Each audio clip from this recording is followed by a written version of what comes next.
बिस्मिल्लाहिर्रहमानिर्रहीम।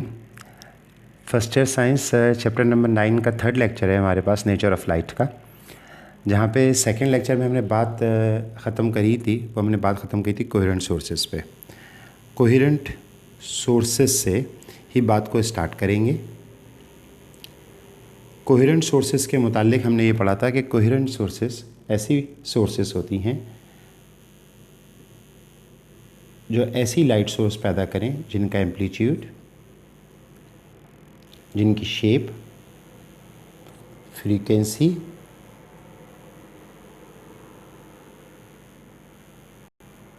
और wavelength identical हो। इस तरह की सोर्सेस को हम कोहेरेंट सोर्सेस बोलते हैं। ठीक है,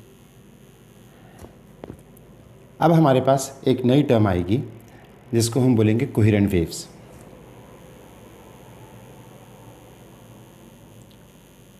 कोहेरेंट का मतलब सेम है, कोहेरेंट का मतलब सेम है, तो कोहेरेंट सोर्सेस बात हो गई, वो सोर्सेस की बात हो रही थी। अब जब कोहेरेंट वेव्स की बात हो रही है तो इसका मतलब है सेम वेव्स। कोहेरेंट वेव्स का एक नाम और रखा गया है कि जनाब ये वेव्स वो होती हैं जो फेस कोहेरेंट होती हैं। फेस कोहेरेंट होती हैं। फेस कोहेरेंट दो तरह की वेव्स होती हैं, जिनका सेम फेस हो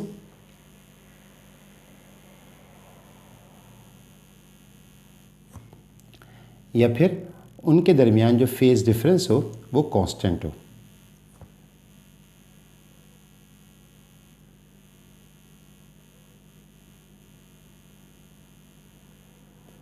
फेस डिफरेंस कांस्टेंट हो। सेम फेस का मतलब क्या है कि फेस डिफरेंस, फेस को फाई से ज़ाहिर कर रहा हूँ, फेस डिफरेंस ज़ीरो होगा। और फेस डिफरेंस कांस्टेंट का मतलब क्या है कि फेस डिफरेंस कांस्टेंट होगा। फेस डिफरेंस क्या होता है, फेस क्या होता है, ये जानना ज़रूरी है। एक बात मैं इस लेक्चर के स्टार्ट में डिस्कस कर दूं। फर्स्ट ईयर साइंस आज का पूरा लेक्चर एमसीक्यूज़ के लिए बहुत इम्पॉर्टेंट है। इस पूरे चैप्टर की जान है आज के लेक्चर में। आज के लेक्चर में बहुत सारी बातें आपको ऐसी सीखने को मिलेंगी जो आपके नोट्स में नहीं लिखी हुई या कहीं पे किसी और लेक्चर में नहीं मिलेंगी आपको, क्योंकि वो खालिस कॉन्सेप्ट्स हैं। इन कॉन्सेप्ट्स को सही जाने बगैर आगे आप चीज़ों के नाम तो पढ़ते रहेंगे, लेकिन उन चीज़ों की असल मकसद या उन चीज़ों की असल रूह आपके सामने नहीं आएगी। मेरा एक मशवरा है, इसकी जितनी स्लाइड्स हों, जैसे इस वक्त जो हमारे सामने स्क्रीन आ रही है इसको मैं स्लाइड कह रहा हूँ, इन स्लाइड्स का स्क्रीनशॉट लीजिएगा वीडियो में से जब मैं स्लाइड चेंज कर रहा हूँ तो, और उस स्लाइड में जो बातें कही गई हैं उनको अपने नोट्स में या अपने रजिस्टर में पॉइंट वाइज नोट कीजिएगा। जब आप उनको पॉइंट वाइज नोट कर लेंगे तो आपके एमसीक्यूज़ के लिए पॉइंट तैयार हो जाएंगे। ठीक है, मैं इस स्क्रीन के बाद ये चाहता हूँ कि मैं पहले फेस समझाऊँ कि वेव का फेस होता क्या है। उसके बाद फेस कोहेरेंट खुद ब खुद समझ में आ जाएगा कि दो वेव्स जिनका फेस एक जैसा होता है वो फेस कोहेरेंट में होती हैं, या दो वेव्स जिनका फेस डिफरेंस कांस्टेंट होता है वो फेस कोहेरेंट वेव्स कहलाती हैं। तो ज़रूरत हमारे पास इस चीज़ की है कि हम ये समझें कि फेस क्या होता है।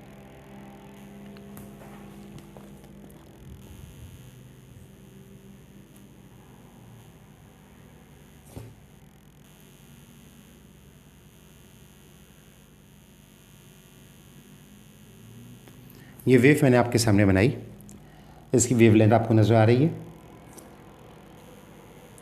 इस पॉइंट से लेकर इस पॉइंट तक ये पूरी एक वेव हो गई है, लिहाजा ये इसकी वेवलेंथ है। वेवलेंथ क्या है? वेवलेंथ हॉरिजॉन्टल डिस्टेंस है जो वेव ने कवर किया।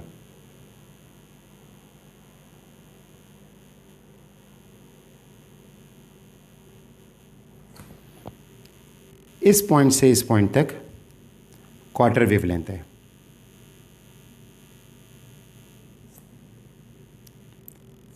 इस पॉइंट से लेकर इस पॉइंट तक हाफ वेवलेंथ है। इस पॉइंट से लेकर इस पॉइंट तक 3/4 वेव लेंथ है, जिसको हम बिल्कुल पब्लिक लैंग्वेज में ना पॉनी वेव बोलेंगे, 3/4 वेव है।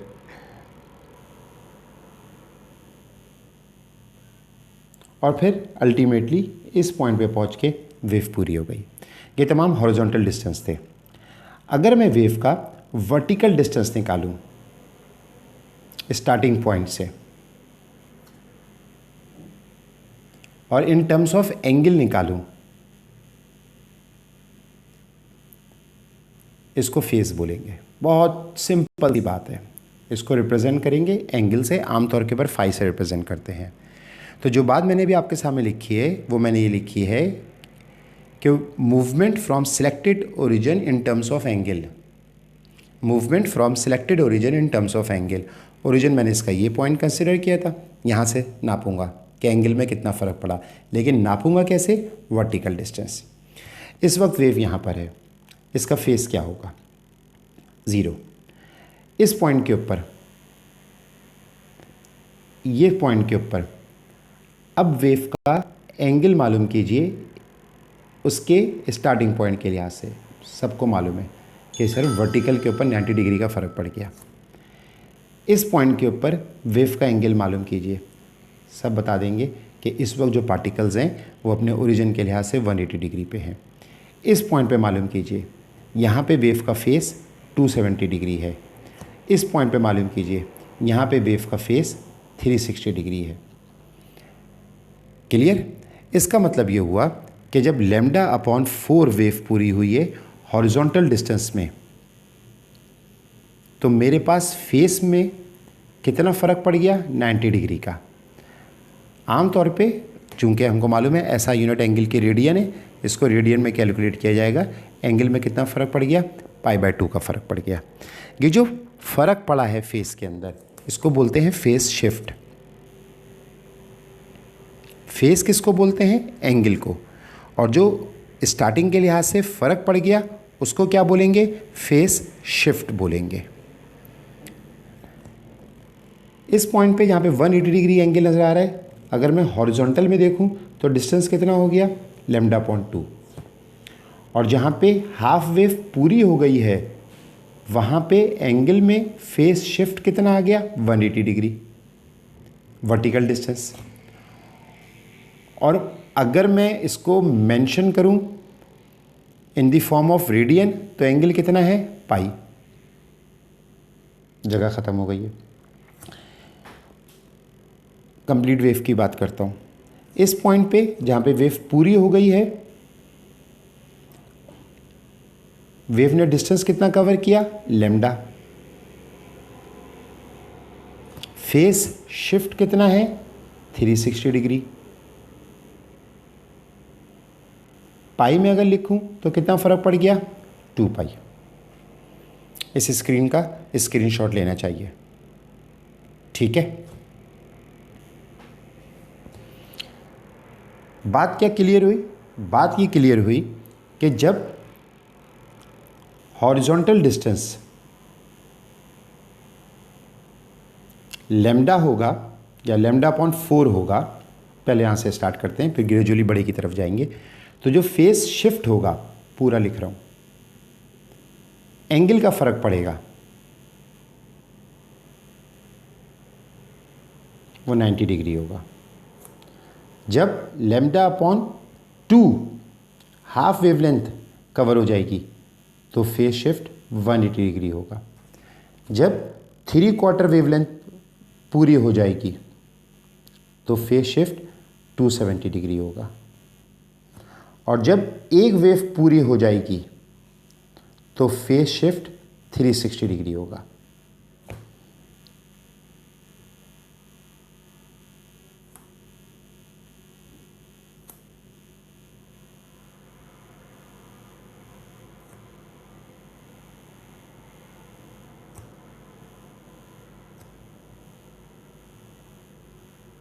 इसको इस टर्म के ऊपर किसी को एतराज़ नहीं होना चाहिए।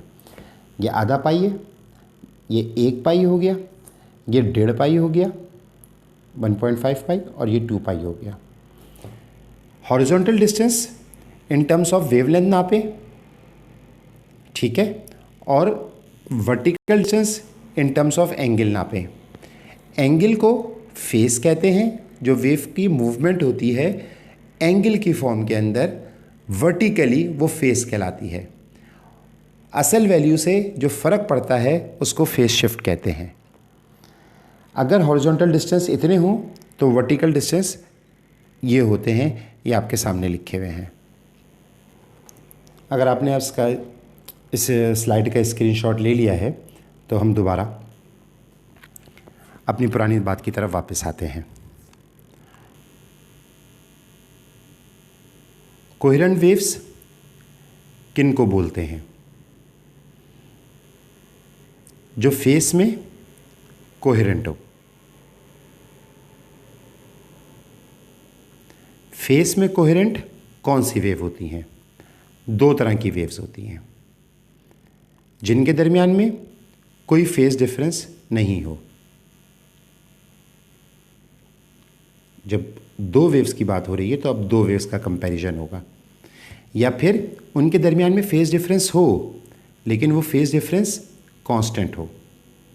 उन वेव्स को फेस कोहेरेंट बोलेंगे।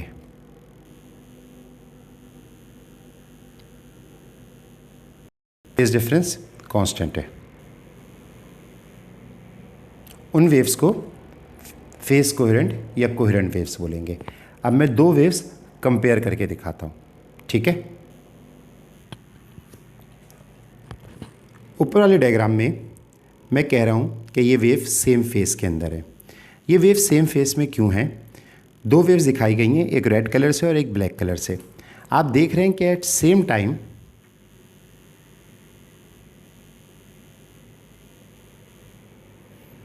इन वेव्स ने अपना मैक्सिमम अचीव किया है। ये इनका मैक्सिमम है और दोनों का मैक्सिमम सेम टाइम के ऊपर अचीव हुआ है।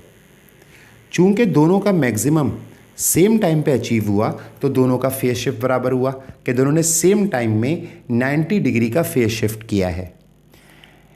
इस पॉइंट को देखिए, दोनों ने सेम टाइम के अंदर बराबर फेज शिफ्ट किया 180 डिग्री। दोनों ने सेम टाइम में बराबर फेज शिफ्ट किया 270 डिग्री, और दोनों ने सेम टाइम में बराबर फेस शिफ्ट किया। ये भी अजीब टंग ट्विस्टर बन गया। दोनों ने सेम टाइम में बराबर फेस शिफ्ट किया 360 डिग्री। चूंकि दोनों का फेस शिफ्ट बराबर है, फ्रीक्वेंसी भी बराबर है, सेम फ्रीक्वेंसी। पूरा लिखने का क्या फ़ायदा है? सेम फ्रीक्वेंसी, वेवलेंथ तो बराबर ही है। वेवलेंथ और फ्रीक्वेंसी दोनों सेम है। इस तरह की वेव सेम फेस में कहलाएगी, ठीक है, जिन्होंने सेम टाइम के ऊपर अपना मैक्सिमम और अपना मिनिमम ये पॉइंट है, मिनिमम अचीव किया। इनके दरमियान कोई फ़र्क नहीं है फेस का, इनका फेस शिफ्ट बराबर है, लिहाजा ये सेम फेस के अंदर है। हमने बोला वो वेव्स भी फेस कोहेरेंट होती हैं जिनका कांस्टेंट फेस डिफरेंस हो। अब नीचे वाले डायग्राम में देखिए, दो वेव्स नज़र आ रही हैं, एक रेड एक ब्लैक कलर। एक वेव ने, रेड वाली वेव ने अपना मैक्सिमम पहले अचीव किया, ये लीडिंग वेव है।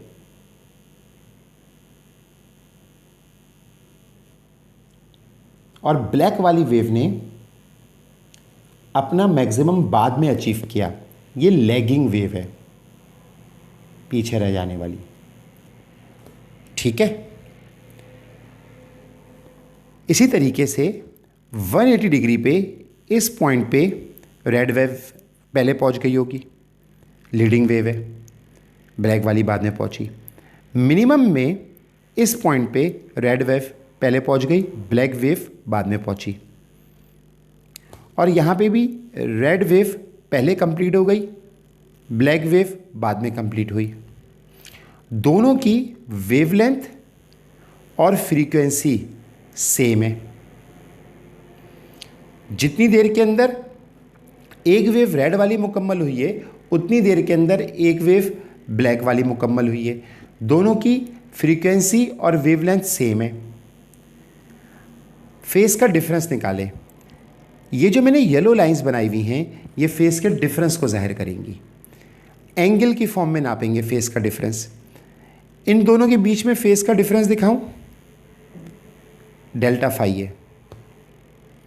इन दोनों के बीच में फेस का डिफरेंस दिखाऊं, डेल्टा फाई है। एंगल की फॉर्म में दिखा रहा हूं।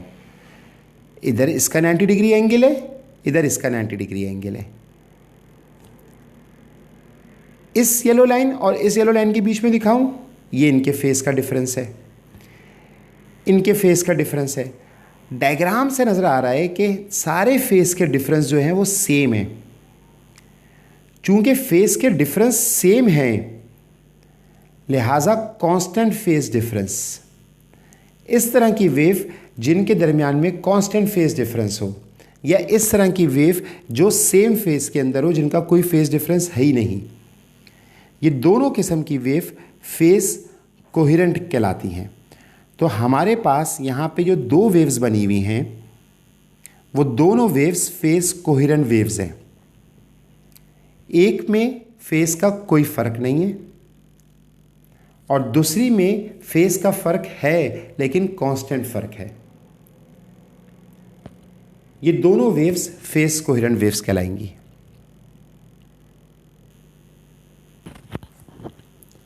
एक एक्सप्रेशन लिखते साथ ही ये स्लाइड स्क्रीनशॉट लेने के लिए तैयार हो जाएगी। ऊपर वाली वेव में फेस डिफरेंस नहीं है, नीचे वाली वेव में फेस डिफरेंस है लेकिन कांस्टेंट है। अब ये स्लाइड स्क्रीनशॉट लेने के लिए तैयार हो चुकी है। ठीक है। अच्छा, एक टर्म हमारे पास है पाथ डिफरेंस।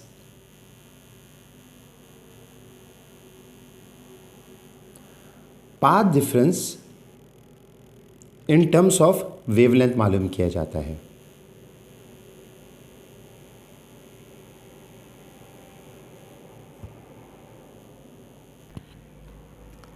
इसके साथ एक पैरेलल टर्म हमारे पास है जिसको हम बोलेंगे फेज डिफरेंस। सीख चुके आप लोग फेज डिफरेंस क्या होता है। दो वेव्स के दरमियान किसी भी पॉइंट पे जब एंगल का फ़र्क निकाला जाए सेम पॉइंट पे पहुंचने के बाद, तो वो उन दो वेव्स के दरमियान में फेज डिफरेंस कहलाता है। पाथ डिफरेंस वेवलेंथ की फॉर्म में निकाला जाता है, फेज डिफरेंस एंगल की फॉर्म में जाता है। जब डिफरेंस निकाला जा रहा है तो लाजमी तौर के ऊपर दो वेव्स का जिक्र आ गया। इनके दरमियान रिलेशन क्या होगा?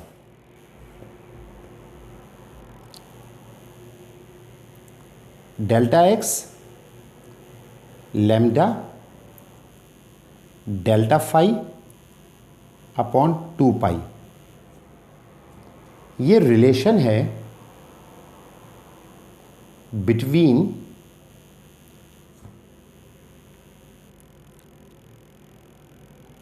Path difference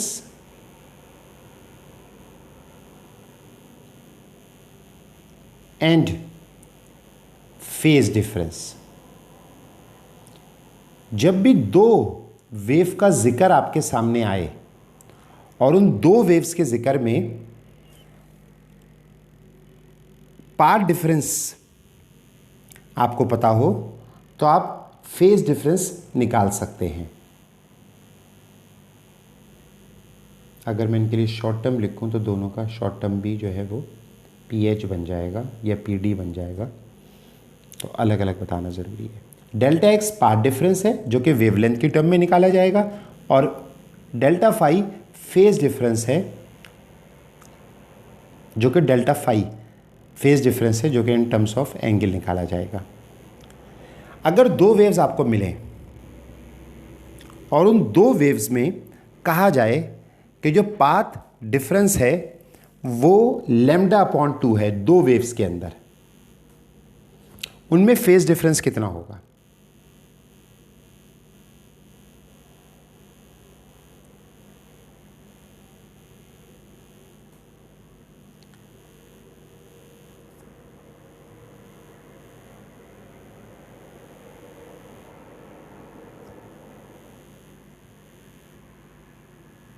pi cross multiply होकर ऊपर हो गया।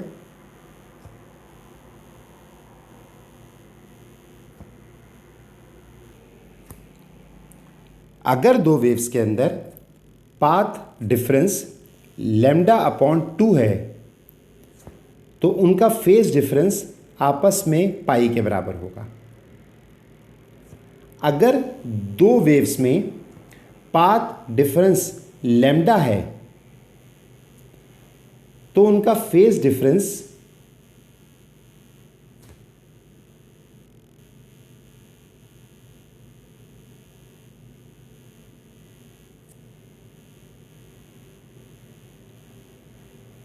टू पाई होगा। Path difference in terms of wavelength मालूम किया जा रहा है, phase difference in terms of angle मालूम किया जा रहा है। इस स्लाइड की स्क्रीनशॉट लेने का वक्त आया है।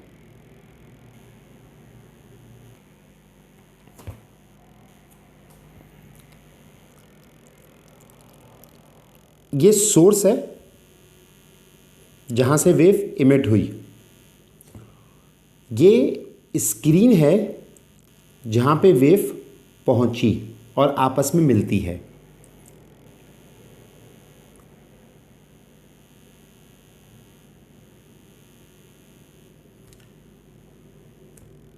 सोर्स से वेव इमिट हुई,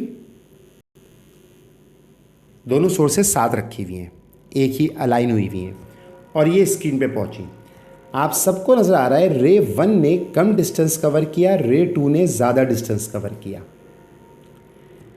मिसाल के तौर पर ये एग्जाम्पल दे रहा हूँ, सीरियस मत हो जाइएगा, गिनने की ज़रूरत नहीं है। यहाँ तक फॉर एग्जाम्पल 10 वेव लगी, यहाँ से यहाँ तक पहुँचने में 12 वेव लगी। रे 1 और रे 2 के दरमियान में पाथ डिफरेंस है, रास्ते का फ़र्क है। और कितना फ़र्क है रास्ते का? 2 लैम्डा, क्योंकि ऊपर 10 वेव कंप्लीट लगी थी और नीचे 12 वेव लगी हैं, तो दो वेव्स के डिस्टेंस के बराबर फ़र्क है। तो इन दो वेव्स के दरमियान में 2 लैम्डा फ़र्क है। फेज डिफरेंस कितना होगा यहाँ पे? जो फॉर्मूला हमने थोड़ी देर पहले पढ़ा, उससे अगर फेज डिफरेंस निकालेंगे, हाथ के हाथ उस स्क्रीन को निकालिए, पॉज कीजिए वीडियो को और निकाल के देख लीजिए, 4 पाई निकलेगा। इन दोनों वेव्स के दरमियान में जो रास्ते का फ़र्क निकाला गया, एक ख़ास पॉइंट से स्टार्ट होने में और एक ख़ास पॉइंट पे एंड होने में, सोर्स से लेकर स्क्रीन तक। स्क्रीन का मतलब है वो जगह जहाँ पे वेव्स कंबाइन हुई, सोर्स का मतलब वो जगह जहाँ से वेव्स इमिट हुई। दोनों वेव्स वहाँ पे पहुँची हैं, एक वेव ने वहाँ पहुँचने के लिए ज़्यादा डिस्टेंस कवर किया, एक ने कम डिस्टेंस कवर किया। पाथ डिफरेंस 2 लैम्डा है, फेज डिफरेंस 4 पाई है। Phase difference in terms of angle निकाला गया है, path difference in terms of wavelength निकाला गया है। ठीक है,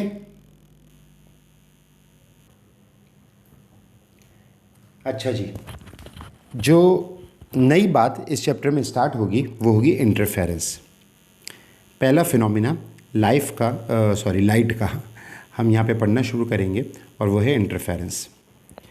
इंटरफेरेंस सुपरपोजिशन हर तरह की वेव्स में होता है, मैकेनिकल वेव्स में भी होता है, इलेक्ट्रोमैग्नेटिक वेव्स में भी होता है। इंटरफेरेंस साउंड के चैप्टर में पढ़ चुके, साउंड वेव्स का इंटरफेरेंस देखा, स्लाइटली डिफरेंट फ्रीक्वेंसीज़ का इंटरफेरेंस हुआ था साउंड वेव में, बीट्स बनी थी, मालूम है कॉन्सेप्ट। कहीं पे एक दूसरे को सपोर्ट किया था, कहीं पे एक दूसरे को डिस्ट्रॉय किया था। जहाँ पे सपोर्ट किया था वहाँ पे तेज़ आवाज़ सुनाई दी थी, जहाँ पे डिस्ट्रॉय किया था वहाँ पे फेंट आवाज़ सुनाई दी थी। ठीक है, यहाँ पर लाइट है, सुनाई नहीं देगी, दिखाई देगी। इंटरफेरेंस क्या चीज़ है? वेव्स का सुपरपोजिशन है। दो वेव्स मिलेंगी, 2 वेव्स कंबाइन होंगी। ठीक है, कंडीशंस के ऊपर बता रहा हूँ, आज बताऊँगा, अभी बताता हूँ। 2 वेव्स कंबाइन होंगी, कंबाइन होने के बाद नई वेव बनाएंगी। इस पूरे काम को इंटरफेरेंस करते हैं, दो वेव्स का कंबाइन होके नई वेव बनाना इंटरफेरेंस कहलाएगा। Superposition of two waves interference कहलाएगा।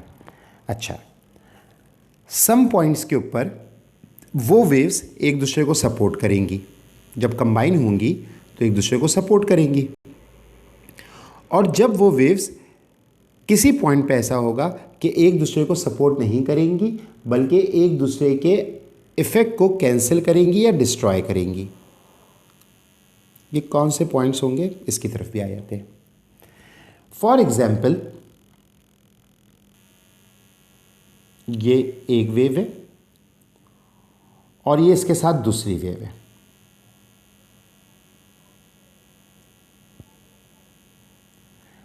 जिस जगह पे मैं इस एग्जाम्पल को थोड़ा चेंज करता हूँ, ठीक है, क्योंकि ऊपर सपोर्ट लिख दिया ना मैंने, तो मैं इस एग्जाम्पल को आपको उसी लिहाज से बना देता हूँ।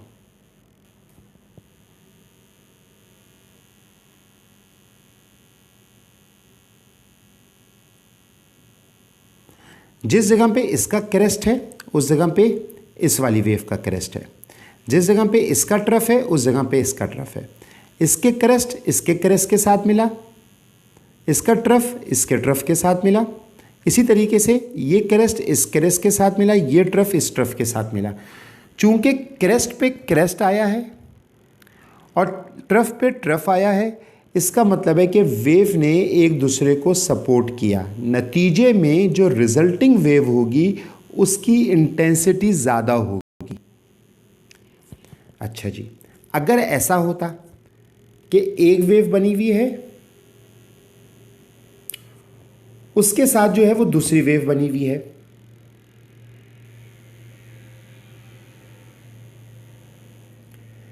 जिस जगह ऊपर वाली वेव का ट्रफ है वहां पे नीचे वाली का क्रेस्ट है, जहां पे इसका क्रेस्ट है वहां पे इसका ट्रफ है, तो एक का क्रेस्ट दूसरी के ट्रफ के साथ मिल गया। जब एक का क्रेस्ट दूसरी के ट्रफ के साथ मिल गया तो नतीजा ये निकला कि उन्होंने एक दूसरे के असर को डिस्ट्रॉय कर दिया। नतीजे में जो वेव मिली उसकी इंटेंसिटी कम हो गई, सपोर्ट करने पे जो वेव मिली थी उसकी इंटेंसिटी ज़्यादा हो गई। तो दो तरह का इंटरफेरेंस ऊपर भी हुआ है, इंटरफेरेंस नीचे भी हुआ है। जब इस तरह का इंटरफेरेंस हो कि दोनों वेव एक दूसरे को सपोर्ट कर रही हैं और जो रिजल्टिंग वेव है उनका एम्पलीट्यूड या उनकी इंटेंसिटी पुरानी वाली के मुकाबले में ज़्यादा है, तो कहा जाएगा कि मेरे पास कंस्ट्रक्टिव इंटरफेरेंस हुआ है। बात बहुत सिंपल सी है। और अगर कभी ऐसा हो कि वो एक दूसरे को डिस्ट्रॉय कर रही हो, ये बात हमारी हो गई कि वो एक दूसरे को डिस्ट्रॉय कब करेंगी, जब क्रेस्ट ट्रफ के साथ और क्रेस्ट ट्रफ के साथ और ट्रफ क्रेस्ट के साथ मिलेगा तो वो डिस्ट्रॉय करेंगी। तो जो रिजल्टिंग वेव है उसका एम्पलीट्यूड और इंटेंसिटी पुरानी वाली वेव्स के मुकाबले में कम हो तो इसका मतलब है कि जो इंटरफेरेंस हुआ है वो डिस्ट्रक्टिव इंटरफेरेंस हुआ है। यहाँ पे इंटेंसिटी बढ़ गई है, पुरानी वाली मुकाबले में ज़्यादा हो गई है। और इस केस के अंदर जो इंटेंसिटी या एम्पलीट्यूड है वो कम हो गई है। ये लाइट है, जब वेव एक दूसरे को सपोर्ट करेंगी और एम्पलीट्यूड बढ़ जाएगा तो जो नई लाइट नज़र आएगी या नया हिस्सा नज़र आएगा वो ज़्यादा ब्राइट होगा। आवाज़ तो है नहीं कि लाउड सुनाई दे। तो in the case of constructive interference हमको ज़्यादा ब्राइट हिस्सा नज़र आता है। वो बैंड की शक्ल में, फ्रिंज की शक्ल में हो सकता है, धारियों की शक्ल में यानी कि फ्रिंज, और बैंड की शक्ल में यानी कि पट्टों की शक्ल में हो सकता है। वाइड चौड़ी पट्टियाँ हो सकती हैं।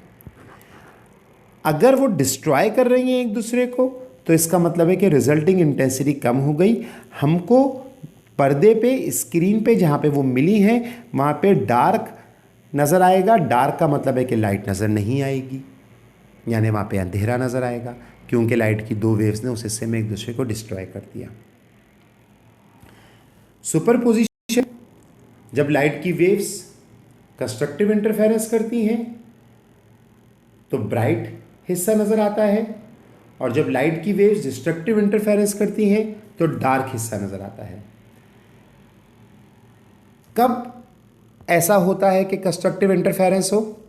जब क्रेस्ट क्रेस्ट से मिलता है और ट्रफ ट्रफ से मिलता है। इसके अलावा क्या शर्त है इसकी, अभी डिस्कस कर रहे हैं। डिस्ट्रक्टिव इंटरफेरेंस कब होता है? जब क्रेस्ट ट्रफ के साथ मिलता है तो डिस्ट्रॉय कर देती है, डिस्ट्रक्टिव इंटरफेरेंस होता है। कंडीशंस में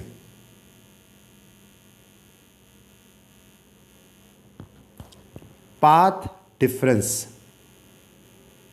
की शर्त है। क्या मतलब पाथ डिफरेंस की शर्त है? दो लाइट की वेव्स आपस में मिल रही हैं, सोर्स से आके मिल रही हैं।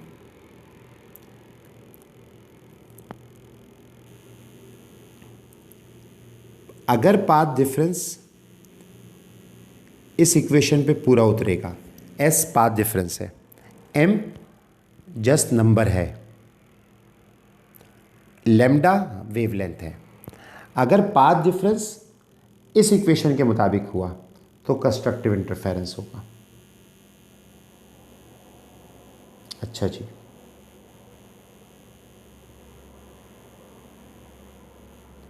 कंस्ट्रक्टिव इंटरफेरेंस होगा यानी क्रेस्ट क्रेस्ट से मिलेगा और वो दोनों एक दूसरे को सपोर्ट करेंगे और नतीजे में ज़्यादा इंटेंसिटी वाली लाइट नज़र आएगी। एम की वैल्यू क्या हो सकती है? एम की वैल्यू 0 हो सकती है। जब एम की वैल्यू 0 होगी तो पाथ डिफरेंस खुद ब खुद 0 निकल आएगा, यानी में कोई फ़र्क ही नहीं था रास्ते में, दोनों ने बराबर डिस्टेंस ट्रेवल किया। या फिर एम की वैल्यू 1 हो सकती है, एम की वैल्यू 2 हो सकती है, यानी कि जस्ट उसका इंटीग्रल मल्टीपल, और ये वैल्यू आगे चलती रहेगी। तो अगर एम की वैल्यू 1 होगी, अगर एम की वैल्यू 1 होगी तो इसका मतलब ये हुआ कि रास्ते का फ़र्क लैम्डा के बराबर होगा।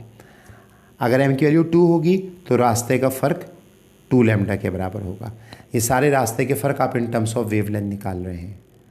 अगर ये निकालने को दिए जाए कि इन टर्म्स ऑफ फेज डिफरेंस निकालें तो आप एंगल की फॉर्म में निकालेंगे।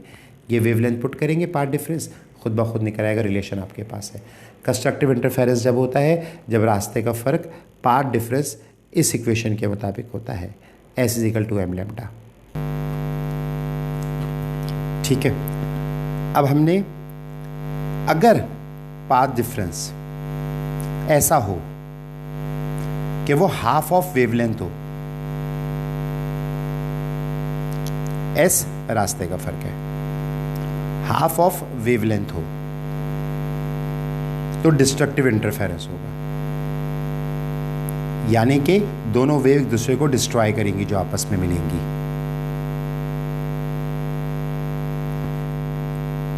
यानी कि एक का क्रेस्ट और दूसरे का ट्रफ कंबाइन होगा और वो एक दूसरे को कंप्लीटली डिस्ट्रॉय कर देंगी। हमको स्क्रीन के ऊपर डार्क बैंड या डार्क फ्रिंज नज़र आएगी, धारी नज़र आएगी। डार्क का मतलब है कि कुछ नज़र नहीं आएगा, अंधेरा हो जाएगा। ये किस वक्त की बात है? ये उस वक्त की बात है जब रास्ते का फ़र्क इस कंडीशन के मुताबिक हो। ये सोर्स थी, ये स्क्रीन थी। एक रोशनी की किरण यहाँ से निकल के पहुँची, एक रोशनी की किरण जो है वो यहाँ से निकल के पहुँची। एक ने ज़्यादा डिस्टेंस कवर किया है, मोर डिस्टेंस, एक ने लेस डिस्टेंस कवर किया वहाँ तक पहुँचने के लिए। हमने इक्वेशन में रख के देखा, अगर m की वैल्यू 0 भी हो सकती है, m की वैल्यू 1 भी हो सकती है, 2 भी हो सकती है, 3 भी हो सकती है। अगर मैं m की वैल्यू 0 रख के सॉल्व करूँगा तो रास्ते का फ़र्क निकलेगा हाफ लैम्डा। देखिए वेवलेंथ का हाफ निकल रहा है। अगर m की वैल्यू 1 रख के सॉल्व करूँगा तो पाथ डिफरेंस 3/2 निकलेगा। देखिए हाफ निकल रहा है। ठीक है, अगर m की वैल्यू 2 रख के सॉल्व करूँगा तो पाथ डिफरेंस 5/2 लैम्डा निकलेगा। देखिए हाफ निकल रहा है। जो भी वेवलेंथ की वैल्यू है, जितने इंटीग्रल मल्टीपल है वेवलेंथ का, उसकी वैल्यू का हाफ निकल रहा है। यानी कि जब भी ऐसा हो कि दो वेव के दरमियान में, ये दो वेव्स थी, पहली वेव दूसरी वेव, इनके दरमियान में अगर देखा जाए कि सोर्स से निकल के स्क्रीन तक पहुंचने का डिस्टेंस दोनों वेव के दरमियान में ऐसा है जो उनकी वेवलेंथ का हाफ है, तो इसका मतलब है लाजमी तौर के ऊपर ये दोनों एक दूसरे को डिस्ट्रॉय करने वाली हैं, यानी कि स्क्रीन के ऊपर आपको डार्क हिस्सा, ब्लैक हिस्सा नज़र आने वाला है। आपने 2 लाइट्स भेजी हैं और दोनों जाके स्क्रीन के ऊपर कैंसिल हो गई और स्क्रीन के ऊपर कुछ नज़र नहीं आ रहा, डार्क हिस्सा नज़र आ रहा है, क्योंकि दोनों ने डिस्ट्रॉय कर दिया। क्योंकि जो दोनों डिस्टेंस कवर करके पहुंची थी तो उनका डिस्टेंस उनकी वेवलेंथ के हाफ निकल रहा था, और वो वेवलेंथ कितना भी हो सकती है, पुरानी वैल्यू का या अपनी वेवलेंथ की वैल्यू का कितना टाइम से इंटीग्रल मल्टीपल हो सकती है। ठीक है जी। इसके अलावा क्या कंडीशन है कि इंटरफेरेंस होगा, ये तो पता लग गया कि इंटरफेरेंस होगा।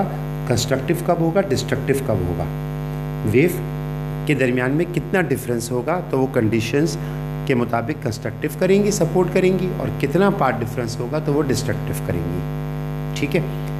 कंडीशन क्या है, जो लाइट की सोर्स है, जहां से लाइट आ रही है, वो मस्ट बी मोनोक्रोमेटिक हो। मैंने पहले भी क्लास में कहा है, जब भी क्रोमेटिक का लफ्ज़ आए तो समझ जाइए कि बात हो रही है कलर की। मोनोक्रोमेटिक एक कलर की लाइट, एक कलर की लाइट सिंगल वेवलेंथ की लाइट। सिंगल वेवलेंथ जो वाइट लाइट होती है, ये हमको मालूम है पॉलीक्रोमेटिक होती है। तो इसका मतलब हो गया कि वाइट लाइट जो है वो कभी भी इंटरफेरेंस नहीं करेगी। अगर वो इंटरफेरेंस करेगी तो वो इंटरफेरेंस डिटेक्टेबल नहीं होगा, ऑब्जर्वेबल नहीं होगा। उसके जो बैंड होंगे वो डिफरेंट किस्म के होंगे। इसका मतलब ये हुआ कि सफ़ेद रोशनी चूंकि 7 कलर की वेवलेंथ से मिलके बनती है, उसमें 7 कलर्स होते हैं, लिहाजा वो आम हालात के अंदर इंटरफेरेंस नहीं करती, या उसका इंटरफेरेंस डिटेक्टेबल नहीं होता, ऑब्जर्वेबल नहीं होता। तो अगर आप चाहते हैं कि आप ऑब्जर्व करें तो उसके लिए ज़रूरी है कि आप मोनोक्रोमेटिक लाइट सोर्स लें। फॉर एग्जाम्पल लेज़र लाइट ले लें, रेड भी हो सकती है, ग्रीन भी हो सकती है। लेज़र लाइट जो होती है आमतौर के ऊपर एटम के अंदर जो इलेक्ट्रॉन्स की ट्रांजिशन होती हैं उसकी वजह से जो एनर्जी निकल रही होती है उससे लेज़र लाइट पैदा होती है। तो लेज़र लाइट जो है वो एक कलर की रोशनी निकालती है। दूसरी बात, आप सोडियम लाइट ले लें। सोडियम लाइट यानी कि सोडियम का मेटल लेके उसको, उसके अंदर से जो लाइट बरामद हो रही है उसको इतना गर्म किया जाए कि वो उसकी आयोनाइजेशन स्टेट आ जाए, और उसमें से जो लाइट बरामद होगी वो आमतौर पे येलो कलर की लाइट होती है। तो इसका मतलब क्या हुआ, कहीं से भी आप एक सिंगल वेवलेंथ की लाइट ले लें, यानी कि एक सिंगल कलर की लाइट ले लें, उनको जब आपस में मिलाएंगे तो आप इंटरफेरेंस पैटर्न देख सकते हैं। पहली कंडीशन ये हो गई कि लाइट सोर्स का मोनोक्रोमेटिक होना ज़रूरी है। दूसरी condition, light source face coherent हो। इस टॉपिक को शुरू करने से पहले मैं इस पे बड़ी तफसील से बात कर चुका हूँ। फेस कोहेरेंट कौन सी लाइट होती है? फेस कोहेरेंट वो लाइट होती हैं जिनके दरमियान में आपस में या तो वो सेम फेस के अंदर हो। अब वक्त आ गया दोबारा कि वो स्लाइड निकाली जाए और देखा जाए कि सेम फेस की लाइट कौन सी होती है। या तो वो सेम फेस के अंदर हो, या फिर अगर उनके दरमियान में फेस का डिफरेंस है तो वो फेस का डिफरेंस कांस्टेंट हो। मुझे इसकी इस वक्त तफसील में जाने की ज़रूरत नहीं है, क्योंकि ये ज़बरदस्त काम ये था कि हमने पहले ये चीज़ सीखी थी। तो दूसरी कंडीशन ये हुई कि लाइट इंटरफेरेंस जब करेंगी जब वो लाइट फेस कोहेरेंट हो, उनकी वेवलेंथ, उनकी फ्रीक्वेंसी सेम हो। फ्रीक्वेंसी लिख रहा हूं, वेवलेंथ और फ्रीक्वेंसी सेम हो, और वो सेम फेस में, जो भी लाइट सेम फेस में होगी या उसका फेस डिफरेंस कांस्टेंट होगा, उसकी वेवलेंथ और फ्रीक्वेंसी जो होगी वो सेम होगी। ये हमारी उस वक्त डायग्राम पे बात हो चुकी है। ठीक है। तो 2 लाइट्स की रे जो फेस कोहेरेंट हो, सेम वेवलेंथ और फ्रीक्वेंसी रखती हूँ, और मोनोक्रोमेटिक हूँ, वो जब आपस में मिलेंगी तो इंटरफेरेंस करेंगी। ये लेक्चर हमारा इन टॉपिक्स के साथ यहाँ पे कंप्लीट हो जाएगा। अगले लेक्चर के अंदर हम इंटरफेरेंस के तरीके और जिन साइंटिस्ट ने डिफरेंट मेथड्स एडॉप्ट करके इंटरफेरेंस पैटर्न हासिल किए, उनके काम को पढ़ेंगे कि किन साइंटिस्ट ने इंटरफेरेंस पैटर्न किस तरीके से हासिल किए। आज के लेक्चर में जो स्लाइड्स हैं वो MCQs के लिए बहुत इंपॉर्टेंट है। एग्जामिनेशन पॉइंट ऑफ व्यू से देखूं तो आज सिर्फ और सिर्फ कॉन्सेप्ट बने हैं, कोई भी चीज़ ऐसी नहीं है जो कि लिखने के लिहाज से बोर्ड के इम्तहान में आपको याद करनी पड़ रही है। इसलिए मैंने बोला कि ज़रूरी है कि आज के लेक्चर में से पॉइंट इकट्ठे किए जाएं। ये पूरा लेक्चर MCQs को कवर कराने के लिए कॉन्सेप्चुअल बेसिस पे बहुत इंपॉर्टेंट था आपके लिए। First exercise. शुक्रिया, मुलाकात होती है। जज़ाकल्लाह खैर। अल्लाह हाफ़िज़।